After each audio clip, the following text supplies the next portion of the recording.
There, for example, in Tibetan Buddhism, we find the teachings of mindfulness blended with the love and kindness, or simply put, compassion or loving kindness. However, the teachings regarding detachment and compassion are rooted deeply in the ancient yogic tradition of India. So it's not only coming from Tibet, but it is deeply rooted in the ancient yogic tradition of India. Many great spiritual masters and yogis, such as Paramahamsa Ramakrishna, Paramahamsa Yogananda, Swami Shivananda, Sri Yukteswar, and others, have taught compassion and detachment, considering these qualities and spiritual truth to be essential on the spiritual path. And with such a wide background, it is very needed to properly understand the meaning of these concepts and the practical application of these qualities on the path of yoga and tantra, because as you know, our school is more of a tantric yoga school, and we need to find the link, the connection between compassion, detachment, and more the teachings of tantra, because after all, you are in a tantric school and you want to know what is the link, what bridges these two. So we are going to approach both of these concepts, compassion and detachment, separately and examine them and the important truth that each presents. So let us start first of all with compassion. Now, the word compassion is used quite a lot nowadays, and when usually people hear the word compassion, people might make the mistake considering compassion to be a soft consider it a soft approach to other people, animals, and even nature. That being compassionate means to be emotionally warm, affectionate, and focusing all your good intentions to help others and feel their discomfort or challenges as if it was your own. In fact, it is considered by many so-called progressive thinkers that these days it is the only way to truly be compassionate, which means to feel others' plight and be empathetic and commiserate with them. The word commiserate actually means in the dictionary to feel or to express sympathy.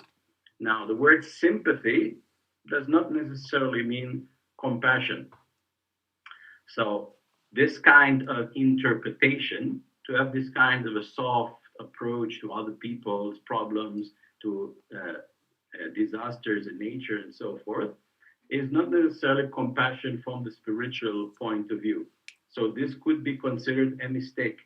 The yogic understanding of compassion is not an emotional sympathy and good intentions to share another's sad feelings, but it is a different understanding and a spiritual attitude which needs to be cultivated, which means you need to work for it, unless, of course, you have it more naturally.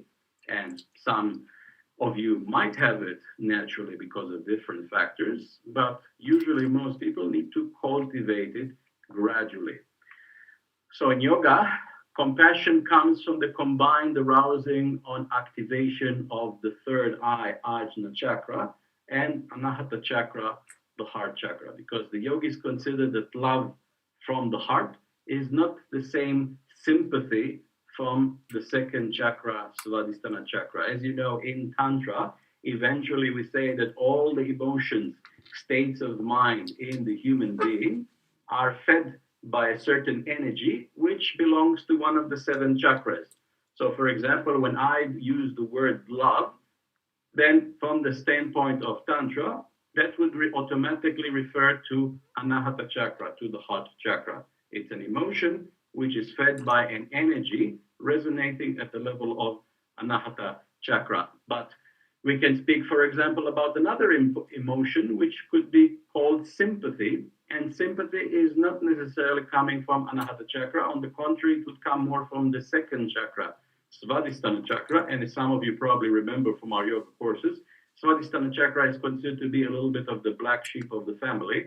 Like, it has some positive characteristics, such as when you are more having a harmonious Svadhisthana chakra, then, for example, you can have a very rich, vivid imagination. You can have a lot of creativity and fantasy, but it doesn't necessarily mean that you have this kind of unconditional love from the heart chakra. Not to mention that Svadhisthana chakra also is related to many of the negative emotions in the human being, such as jealousy, depression, confusion, frustration, stress, and many others. And also, sympathy will be mostly associated with Svadhisthana chakra. And since we say most of the people nowadays on the planet, 85%, to make it a bit more clear statistically, are dominant at the level of Svadhisthana chakra, then most people, their interpretation of compassion would be more on this level of sympathy. So that is not what compassion means from a spiritual point of view. Remember that sympathy from the level of Svadhisthana chakra is only dictating a basic and usually superficial emotional expressions. So together with the heart chakra and the wisdom and insight of the mind projected from the third eye from Ajna chakra, there you truly have the complete spiritual state of mind called compassion. So from a yogic point of view, compassion is a mixture of Ajna chakra, the third eye, and Anahata chakra, the heart chakra. You might have a very profound and beautiful opening of the heart chakra, but that might not necessarily give you compassion because your Ajna chakra is not open. So for example, you might have feelings of mercy, you might have feelings of kindness of some sort, of affection, but without Ajna chakra, there is no compassion. Remember that Ajna chakra is associated to other qualities and emotions, such as, for example, justice. Like, how do we mix compassion with justice? How do we mix mercy with justice? Like, we can take an example and say, to be truly compassionate, you should be compassionate to all sentient beings and to all animals and to all creatures and to all human beings and everything. But then somebody will say, but what if, for example, let's say there is a person which is a criminal and he committed a really heinous crime, like, I don't know, he did a murder or something like this. Of course, from a certain point of view, we can say we can feel compassion to this person because if, let's say, now they are serving time in prison and they are suffering emotionally, mentally, we can feel compassion. And this compassion might be coming from this mixture of Ajna and Anahata. But on the other hand, somebody will say, but wait a second, this person also deserves what he got. If he murdered somebody, then this would be the justice, right? So justice is also a quality which refers to Ajna. So how do we blend both justice with this mercy? So this can create a bit of a conflict, and that is why Ajna chakra with Anahata chakra gives this kind of combination in which you can take a decision, because when we speak about compassion, we can speak about mercy, empathy, pity in a more passive way, like I can look at somebody, an animal, a human being, whatever, and I can feel some mercy, I can feel even sympathy or something like this, but this is something more passive. I'm not taking any action with my thoughts.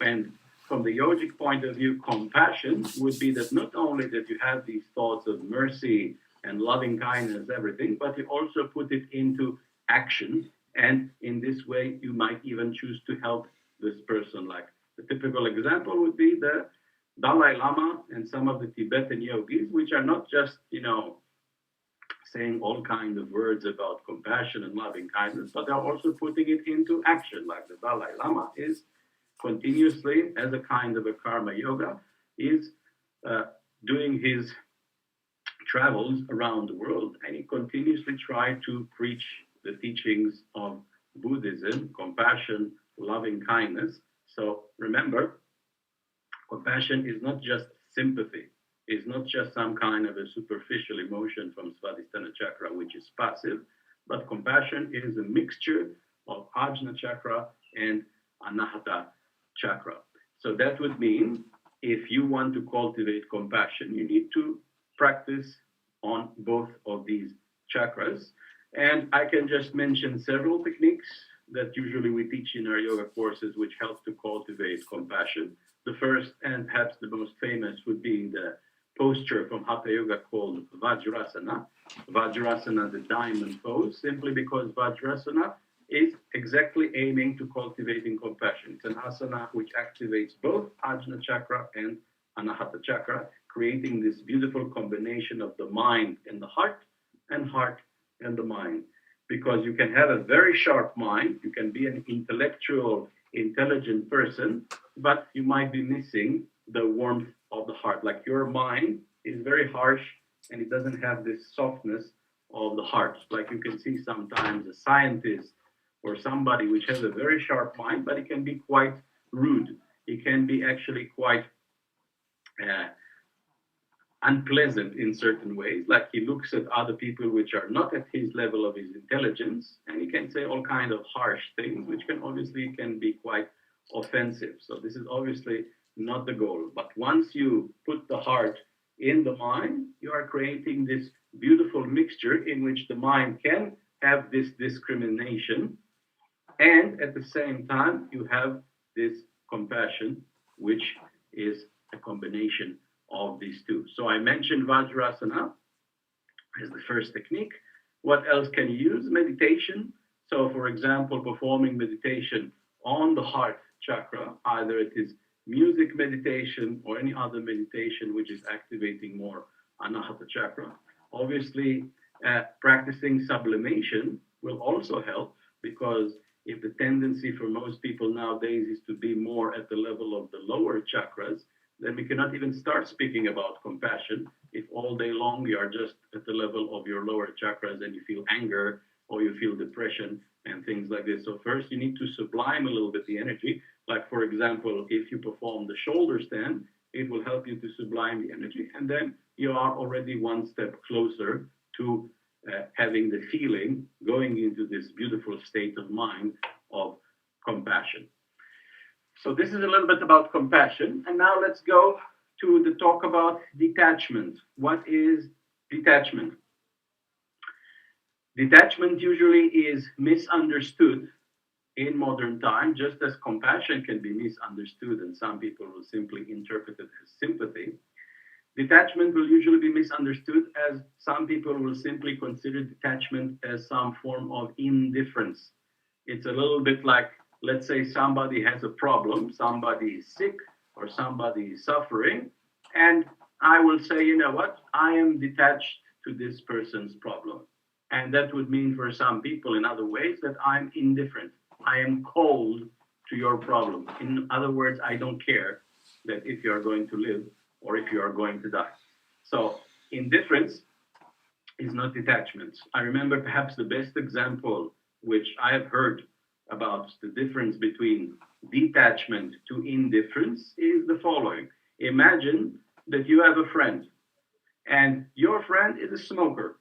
He likes to smoke cigarettes. And your friend, you care about your friend. We can say to a certain extent, you are attached to your friend. This would be actually the opposite of indifference. If indifference, you don't care at all about somebody's problem, then the opposite is that you care too much and you are very attached and possessive.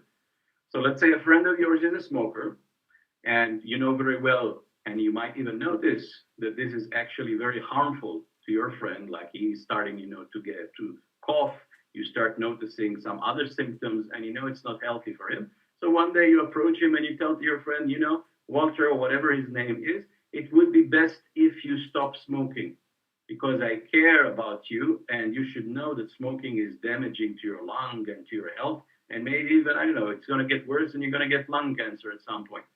And then the reaction of your friend would be, forget about it. I just enjoy smoking, and I don't, listen to all these things in the news about that smoking is bad for you, and forget about it. I just want to keep doing what I do. And then you say, okay. And then 2 weeks after, you push a little bit more, and you remind him, and you say, you should really stop smoking. And this guy looks at you, and because you pushed it a little bit, now he's getting upset at you. And you say, why do you keep on telling me that I should stop smoking? But you know what? I actually heard in some article that smoking is good for your health, and I don't like that you keep on pushing me. And because, as he said, that this has offended your ego, then suddenly what happens? You go to the other extreme. Like you move from caring about this person, being attached, to indifference. And then suddenly you say, okay, if this is your attitude, you know what, forget about it. Just do what you want. Just keep on smoking and do whatever you want. I don't care, I don't want to be your friend anymore. This is indifference. It's like we have two extremes. Either you're attached, either you're indifferent. You can see it happening a lot, for example, in relationships in which a man and a woman fall in love with each other. There is this infatuation, and then it lasts for a certain amount of time. They are developing this attachment, this possessiveness, and then one day something happens, whatever, the man and the woman decide to go and have sex with somebody else, and then suddenly there is this outburst of emotion, and then you move from attachment to indifferent. And they say, you know what, I don't want to be with you. Just go ahead and do what you want. So, what is detachment? In regarding to the first example, which I gave about the smoker, detachment would be like the middle path, the middle way, in which you say, you know what, if I have a friend and this friend of mine is a smoker, then I can say to myself, you know what, I care about my friend. And regardless whether he wants to continue smoking or not, I am still going to love and care about this person. So you can definitely say to the person, you know what, I think it would be better for you to stop smoking. But you're not simply going to put the tail between your legs and run away as soon as your friend steps on your toes and tells you that he doesn't want to hear about your advice about smoking. And even if he comes and says something like this, which is offensive, you can say, okay, I might not like to hear what you say, but it's not going to change how I feel about you. I still care about you nevertheless. So I just wanted to clarify this, because when we use the word detachment, it can be quite confusing for a lot of people. So you should know the difference between what is indifference, what is attachment, and what is the middle, which is the detachment type of approach. So if we mention that compassion is a quality which comes from the mixture of Anahata chakra and Ajna chakra, then when it comes to detachment, things are more simple, because detachment, it is said in spirituality, is associated with one chakra, and that is the highest chakra, what we call in yoga Sahasrara, the crown chakra, the 1,000-petal lotus, which is located at the top of the head. So authentic detachment in spirituality directs us to the understanding of the void and the nature of the absolute, where a yoga master will reach by long meditations and spiritual success. And some people will say, well, wait a second, you said a yoga master. It sounds a little bit like it's inaccessible for me as a beginner, because especially if we speak about Sahasrara, this will be like the highest level of consciousness in the human being. So does that mean that you cannot cultivate detachment? Not necessarily. It's just a matter of practice. And remember, in relationship to what I said before, sublimation plays a key role, because you can find all kind of yoga masters, spiritual teachers, even the famous Eckhart Tolle, which is a more recent spiritual teacher, speaking about detachment, speaking about being in the present moment and so forth.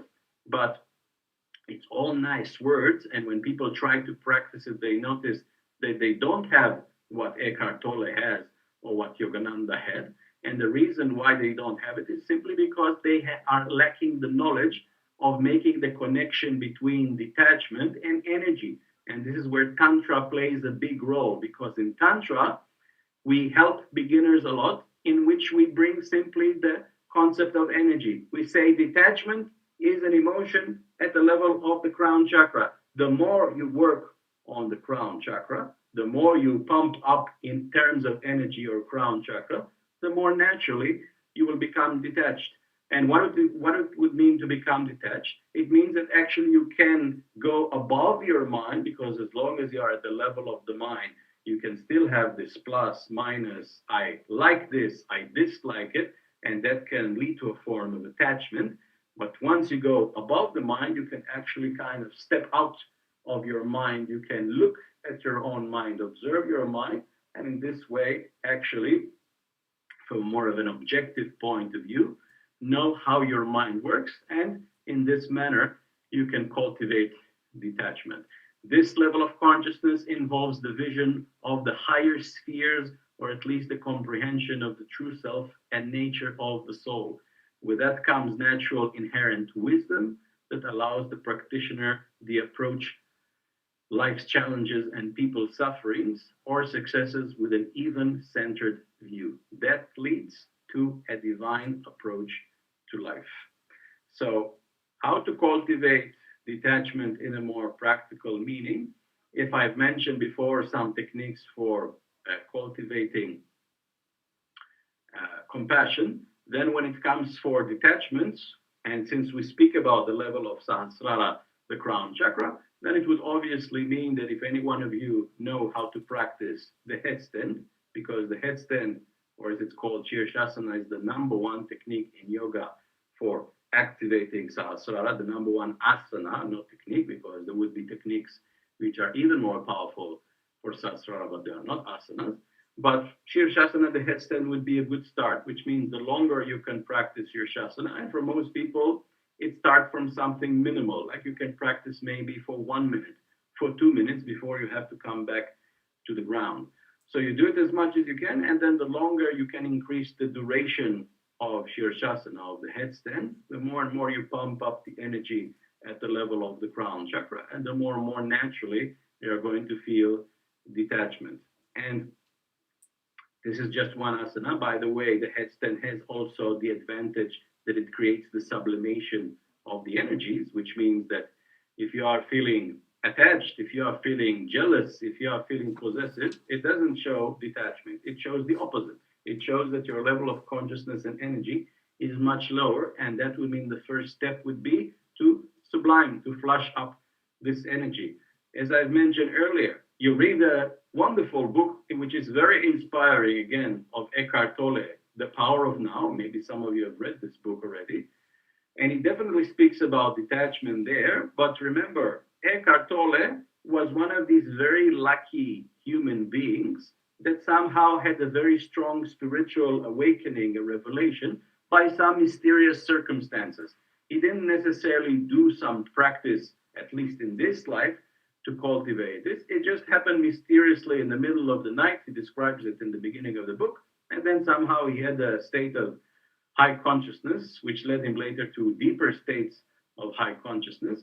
And then for him, it became much more natural to cultivate this detachment.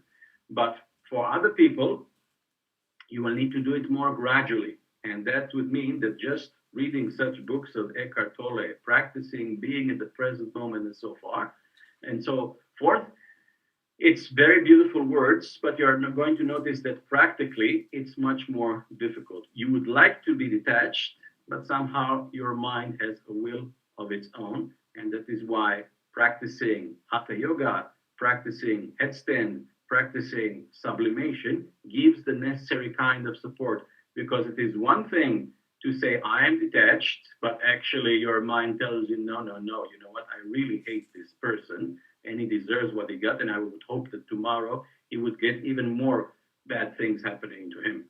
And this is not detachment. And on the other hand, if you do some yoga, if you sublime the energy, if you flush the energy upward and all your energy is in your crown chakra and you transcend your mind, it's much more easy to feel detached. It's much more easy to resonate with the words of someone like Eckhart Tolle and understand what does it mean by being in the present moment? What does it mean to cultivate contentment and things of this nature? So by doing these kind of techniques, both of these spiritual attitudes, compassion and detachment, can be cultivated harmoniously and bring the human being to a saintly nature, where the practitioner can be a blessing to humanity and the world. So I've mentioned some techniques for detachment.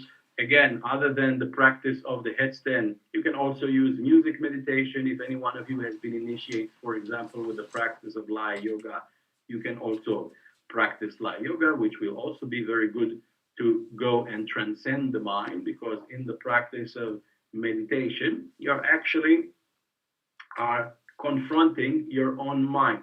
And it's a positive confrontation, because as long as we don't confront the mind is the boss, and your desires and your attachments tell you what to do. But once you go into a state of meditation, you purify the mind. All this noise is slowly diminishing. And then suddenly whatever remains is the pure nature, the pure consciousness, which can lead you to detachment. So meditation plays a key role both for the cultivation of detachment and compassion. I would just like to mention several books in case you want to go deeper into the study or the cultivation of compassion and detachment. So when we speak about compassion, for example, if you read some of the books written by Paramahamsa Yogananda, he speaks a lot about compassion. Like, for example, you can read his book, Autobiography of a Yogi, or he has another book, which is a compilation of some of his oral discourses given in America. And it's a series of books. And the first of them is called Man's Eternal Quest, which are excellent. And for compassion as well, of course, I don't need to mention the sayings of Jesus in the New Testament. And another very inspiring book is the collection of the sayings of the fathers of the desert. The fathers of the desert were some of the mystical Christians in the 4th, 5th century, which were some of the most exceptional spiritual practitioners in the history of this planet. And they had to go through a lot of obstacles in their practice because they were practicing in the middle of the desert in the burning heat. And to practice in such bad conditions, you definitely need to cultivate a very strong mind. But at the same time, because they had so much devotion, they also had a very beautiful heart chakra. And that combination, as you remember, gives you compassion. So try to find the sayings of the fathers of the desert. It definitely is very beautiful and resonating with the topic of compassion. When it comes to detachment, perhaps one of the most famous spiritual texts which speaks about detachment is the famous Bhagavad Gita. The Bhagavad Gita has different translations, so you have to be careful because some of the translations are not the best, but some others, especially those ones which have been edited or translated by some spiritual masters as Swami Shivananda, are excellent, and there is a lot of mention of what detachment is in that text. And I mentioned also Eckhart Tolle. Eckhart Tolle, this modern spiritual teacher which wrote the book The Power of Now some 22 years ago, he is very much at the level of the crown chakra. And again, his teachings are having a lot in common with the theme of detachment. So these are some of the things. It's just a kind of an appetizer. Obviously, the purpose of this satsang is not to go full on into the teachings of compassion or detachment, simply because we can speak hours and hours of these themes and give different examples and speak about different ways of how to interlace these themes into your practice and in other fields. But this is something which we do more in our workshops and in our regular yoga courses. So it was just an appetizer, something to inspire you. I gave you some knowledge, and of course, practice would be the best, because as a great yogi once said, one practice worth 1,000 words. We can talk for hours and hours about compassion and detachment, but you're not going to fully understand them until you're going to have the experience, which means you're going to have the energy to give you the access to experience those emotions and states of mind. So that's why in Tantra, it comes down to going to your yoga mat and doing some practices, some techniques. And then when you start having the energy, then it's much more easier to understand truly what is compassion and detachment is about. So this is what I wanted to say about compassion and detachment. I'll give you a minute or two to see if you have any questions about these two topics, and then we can talk a little bit. I see there is one question from Jasmina. Hope I'm pronouncing it right. Question is, what about Ardha Shirshasana? Is it stimulative enough asana for Sahasrara to cultivate detachment? Since not everyone is able to do a full headstand due to health body conditions. The answer is yes. Ardha Shirshasana is also an asana which activates Sahasrara, the crown chakra. We do say that it's not as strong as the full Shirshasana, the full headstand, because there indeed your whole body is inverted and you accumulate a lot of energy at the level of Sahasrara. But still, the effect will be there. It depends, of course, also on how strong the power of your concentration is, because some people, for example, they cannot do the full headstand because of some physical limitations. So they do the half headstand, as you mentioned. But if they do it with full concentration, 100%, and you do it with the right kind of attitude, like you put all your intensity and all your concentration and all your energy in Sahasrara, then obviously Ardha Shirshasana can become a very powerful practice. So definitely it is a technique which can be used. But I would say on the long run, it would be better also to use other methods which are stronger for Sahasrara, because the half headstand is not the strongest. So for example, if I take music meditation, if you can practice, because if you have physical limitations, you can definitely still practice music meditation. It's just a matter of sitting with your spine straight and closing your eyes. So if, for example, you perform a music meditation on Sahasrara, it can be a very powerful practice. It can be even more powerful than performing the full headstand. But remember, it all comes down to how much concentration, how much intensity, having the right approach. And the more you have that, with any technique, you would be able to go deep into the level of Sahasrara. There is another question here from Ivona. Could you explain more what is sublimation and how to achieve it for beginners? This is a pretty big subject. I won't be able to give the full teaching of what is sublimation in this short presentation here. So I could just give you a bit of an appetizer. Sublimation is quite identical to the concept or idea which is coming from ancient alchemy, in which the alchemists from the old days developed the method or the manner of taking, for example, metals which are quite cheap and not important, such as, for example, lead, and by the process of alchemy, they were able to convert it to a metal which is much more expensive and precious, like, for example, gold. So from inferior cheap metal like lead, you can get gold. The same thing applies in sublimation, which means that usually in our teachings about Tantra, we say that if the human being is having 7 chakras, 7 levels of energies, and the lower chakras, the lower levels of energy are the most inferior, they are associated with the most lower levels of consciousness, such as, for example, the need to eat and the need to sleep and all the instincts of the human beings, including some of the many negative emotions such as jealousy, anger, and depression. And some people will say, we have too much of those in modern time. Like, I am the kind of person, somebody will say, we have too much depression and too much frustration, and I don't want to have too much of that. So is there a way in which we would be able to convert this energy, just like in alchemy, that you take lead and you transform it into gold? Can we take this low, heavy energy and do something with it, convert it, and then sublime it, transform it into something more high, more spiritual? Like, instead of anger, I can feel love. Instead of depression, I can feel compassion. Why not?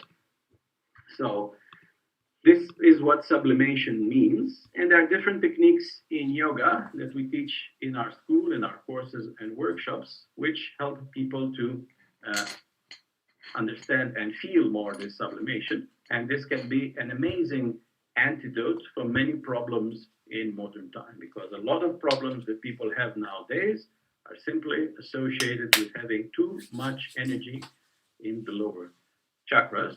And sublimation, by doing techniques like I've mentioned, shoulder stand, headstand, of course, it's not just a matter of doing it for 10 seconds, but you need to increase gradually and do it for 1 minute, 2 minutes, and more than that. Then you would be able to sublime your energy, and in this way go into a more positive, high states of minds and emotions. So this is what I can say at this point. And if you want to go deeper than that, then I recommend for you to do one of our courses in which we teach sublimation. You can ask the coordinator maybe which one would be the best from the ones which are coming soon. And you can learn about, because this is definitely a game changer. This is a life changer. Once you learn how to practice sublimation, it can change your life forever. Next question is coming from Natasha, who wrote the book The Fathers of the Desert. It's not a matter of who wrote it, because it's simply a kind of a compilation. It's a collection of different sayings of different saints from the 4th century. It would be difficult to say like who is the person that actually put it into paper, because actually there is a name. I think it was even a woman which kind of compiled and edited, but it's not that it's coming from her states of minds or her prayers or something. It's simply a collection of many sayings of saints which probably have been put into paper, or maybe somebody back in that time, because we're speaking here about the 4th century, so it's a very long time ago. But this is simply something which has been collected in that time, put into paper, and has been preserved over the years, and we still have the ability to access it in the 21st century. So there's not a specific person which wrote it, which simply woke up in the morning and say, I had some kind of an access to all the sayings of the fathers of the desert. It probably has been passed over time, over the years, either by orally or on paper, and has been preserved up until this day. Next question is coming from Cynthia. When I feel compassion, another part of me goes to that person to give a healing. I'm not in control of that part. And what if they need to suffer to grow?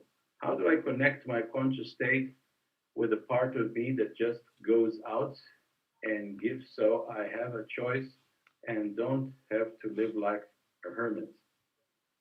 I'm not so sure I understood the last part of the question. Let me just read it again here by myself.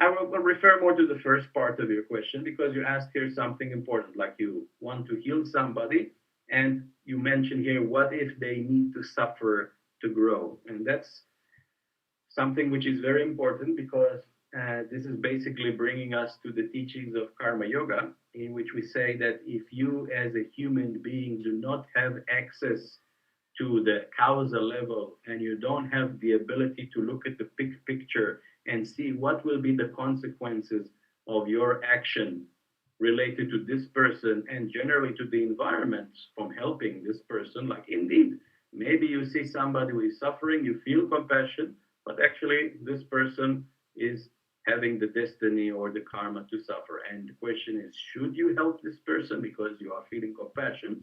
Or maybe it would be better to actually let him go through this process. And sometimes people can even learn from the process of suffering. Like a lot of people will say, cancer is one of the most terrible things that we have today on the planet. Yes, but cancer sometimes can be a lesson for a person.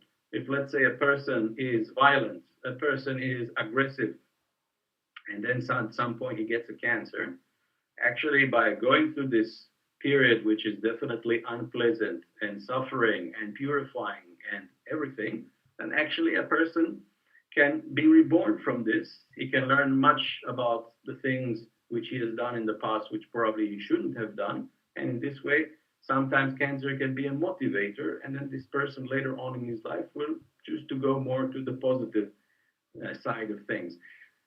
Related to your question, the answer is that we as human beings do not have the ability to know for sure 100% whether it would be the right action to help a person or not. And that is why the answer always, from the yogic point of view, is that if I don't have the answer, then I need to ask the person above, or let's put it in other words, the cosmic consciousness, God, universe, whatever you want to call it, you need to ask them for permission. You need to consecrate your actions, offer the fruits of your actions to the divine, and see what is the feedback, see what is the answer. So that is why consecration is the best thing to do. I don't know whether to help this person or not. I close my eyes, I do my consecration, I see and I wait for an answer, whether it is a yes or no. If the answer is yes, I continue with the action and help this person. If the answer is no, then I can choose simply to not help this person.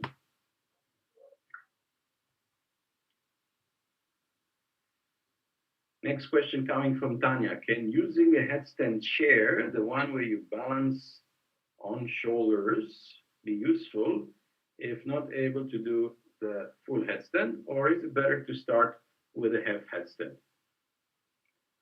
I don't know 100% what you mean by headstand chair. I do know that there are all kind of tools, which I even see in movies, in which people, for example, take some kind of a stick which is attached to two walls, and then they put on it some kind of a instrument or some sort, which helps them to connect their feet and their legs, and then they simply hang like this, upside down. So I guess it would be more or less the same idea with the headstand chair, which helps you to support this process.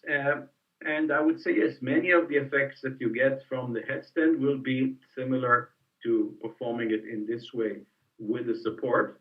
That means the sublimation will be there, the regeneration, rejuvenation effect will also be there, the effect on Sasra also to a certain extent will be there. But on the long run, it is going to be lacking something, because the thing is that when you practice Shirshasana, the full headstand, it is a practice which is more demanding, but because it is more demanding physically, it also making you more yang, more solar. So that means it makes you more resistant, more stronger on all levels, physically, emotionally, mentally, and spiritually. And it also have this kind of a connection with the ground, because when you put your head on the ground, you actually get some energies, as we call them in our yoga courses, telluric energies, earthy energies, and that helps to the process of the practice in which you can get the most effects and benefits. But again, if any one of you has certain physical limitations, you cannot do the full headstand because of whatever reason, then of course, use other alternatives. Either you use the half headstand, either use a chair here as you suggest the support, and do what you can. And especially if you feel the effect strong enough and you feel your energy subliming, you feel your crown chakra activated, then why not? It is perfectly okay, especially in modern time where some people have limitations or other issues which prevents them to do some of these more demanding postures, such as the full half headstand. You ask here, is it better to start with a half headstand? It's always better to start with a half headstand, because this is more like a kind of a warming up before you go into the full headstand. So would it better you do for a few days, or even if it's needed a few weeks, the half headstand, and then you go into the full headstand. And Urosh here is asking, can I do Ardha Shirshasana separately from yoga? I guess you mentioned separately from Hatha Yoga. The answer is no. Ardha Shirshasana is not one of the techniques which you can do separately. So it has to be taken into as a stage into the Hatha Yoga, which means you need to do first your warm-up exercises, the asanas which come before, and then only you do Ardha Shirshasana. Raya is asking how to withdraw oneself from people that you don't feel related to anymore, and do so with compassion without hurting them. What to tell them in order to be understood.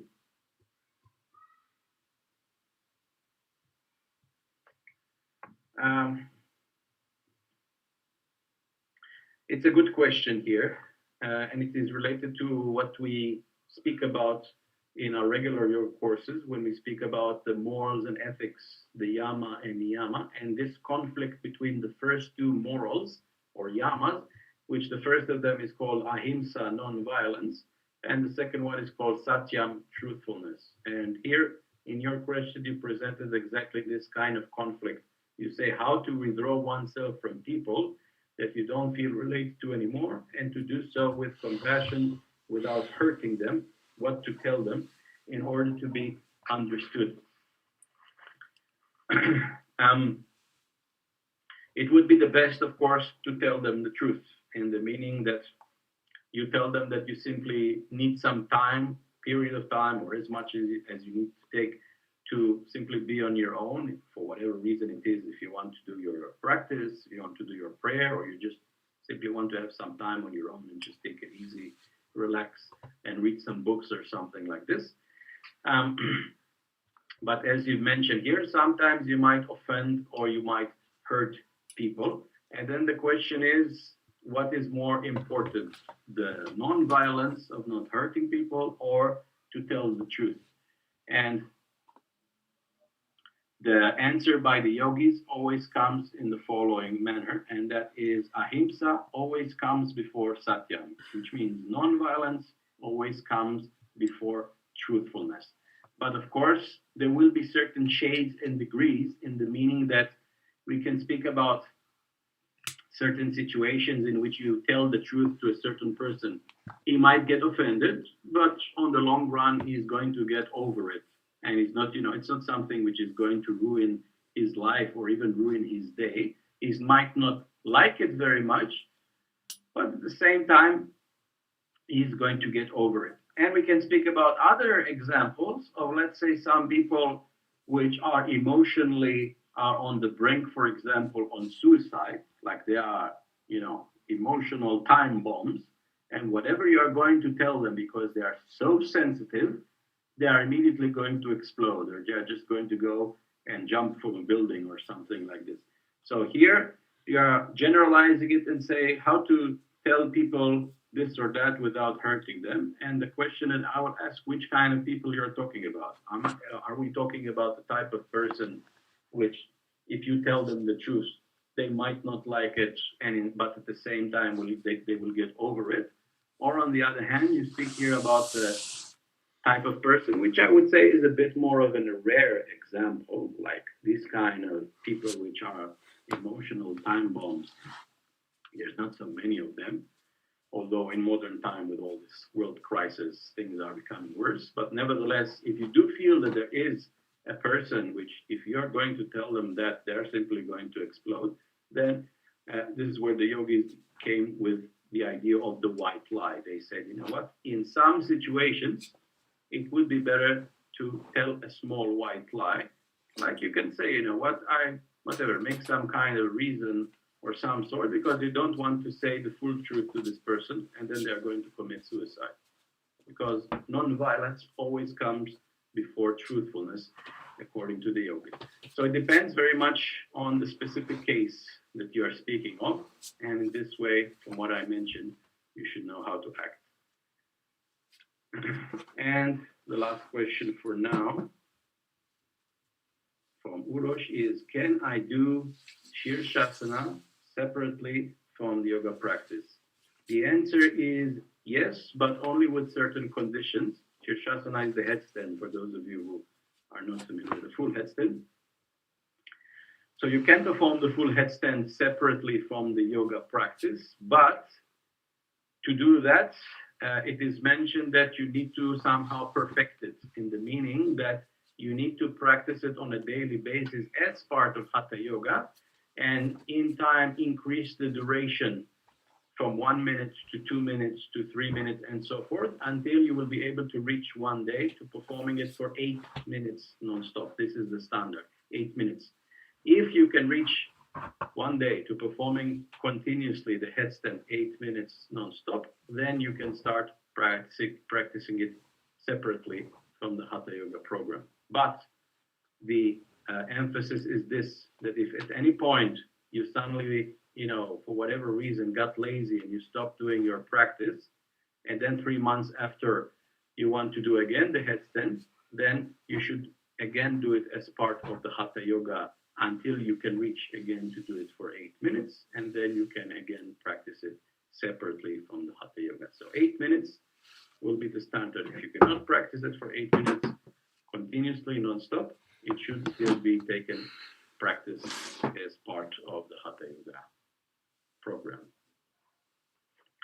So this was the last question for now. I don't see any other questions. So this was our short talk this evening about compassion and detachment. I hope that it inspired you, and I hope that we meet again for more live events in the future. So thank you very much for your participation, and enjoy the rest of your day, and we see each other soon.